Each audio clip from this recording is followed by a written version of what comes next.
தந்தை மகன் தூய ஆவியின் பெயராலே ஆமேன்.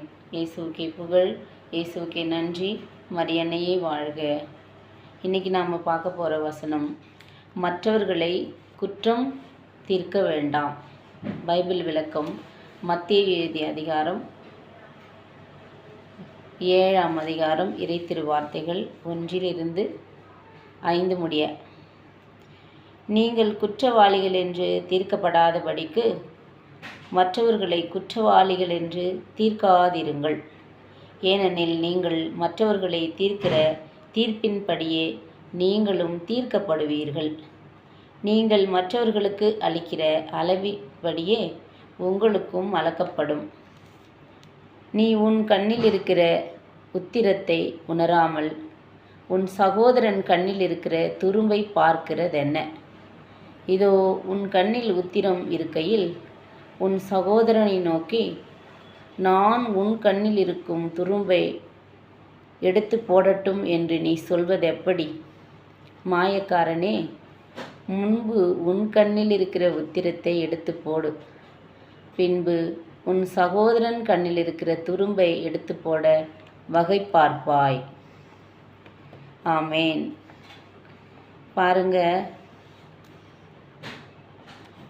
முதல் வசனம் என்ன சொல்லுது? நீங்கள் குற்றவாளிகள் என்று தீர்க்கப்படாதபடிக்கு மற்றவர்களை குற்றவாளிகள் என்று தீர்க்காதிருங்கள். பாருங்க, நம்மளுக்குள்ளே 1008 தவறுகள் செய்திருப்போம். அந்த தவறை விட்டு மற்றவர்களுடைய குறைகளை நாம் காண்பிக்கும்போது அப்பொழுது நாமளே குற்றவாளிகளாக இருக்கிறோம். அப்போ மற்றவர்களுடைய குற்றத்துக்கு நாம் தீர்ப்பு சொல்கிறதுக்கு நாம் யார்? அப்போது ஆண்டவருடைய வார்த்தை தெள்ள தெளிவாக என்ன சொல்லுது பாருங்க. நீ உன் கண்ணில் இருக்கிற உத்திரத்தை உணராமல் உன் சகோதரன் கண்ணில் இருக்கிற துரும்பை பார்க்கிறது என்ன? பாருங்க, நம்ம கண்ணில் இருக்கிற அப்படின்னாக்கா நமக்குள்ளே இருக்கிற பெரிய குற்றங்களை விட்டுட்டு அவங்க சாதாரணமான ஒரு சின்ன தவறு செய்திருப்பார்கள். அந்த தவறுகளை நீ போய் பார்க்கிறது என்ன அப்படின்னு சொல்லிட்டு 3வது வசனம் நமக்கு கற்பிக்கிறது. அதே போல் 5ஆம் வசனம் என்ன சொல்லுது? மாயக்காரனே, ஃபஸ்ட்டு உன் கண்ணில் இருக்கிற அந்த உத்திரத்தை என்னது? நமக்குள்ளே இருக்கிற அந்த பாவத்தை எடுத்து போடு. அதன் பிறகு உன் சகோதரன்கிட்ட இருக்கிற சின்ன பிரச்சனையை நீ போய் நல்ல மாதிரியாக சொல்லி அவனுக்கு புரிய வையே அப்படின்னு சொல்லிட்டு 5ஆம் வசனம் நமக்கு தெள்ள தெளிவாக கற்பிக்கிறது. அதனால்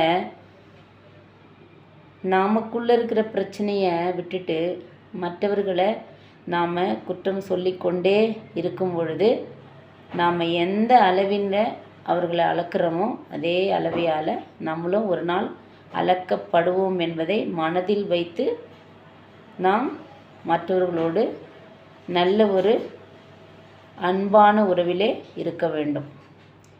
இப்படிப்பட்ட அன்பான உறவிலே நாம் இருக்கும் பொழுது இப்படிப்பட்ட குற்றங்களை மற்றவர்கள் மீது செலுத்த மாட்டோம்.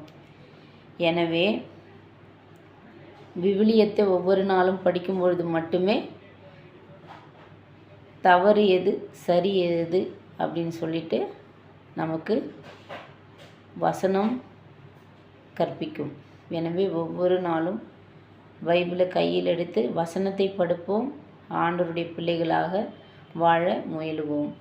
ஆமேன்.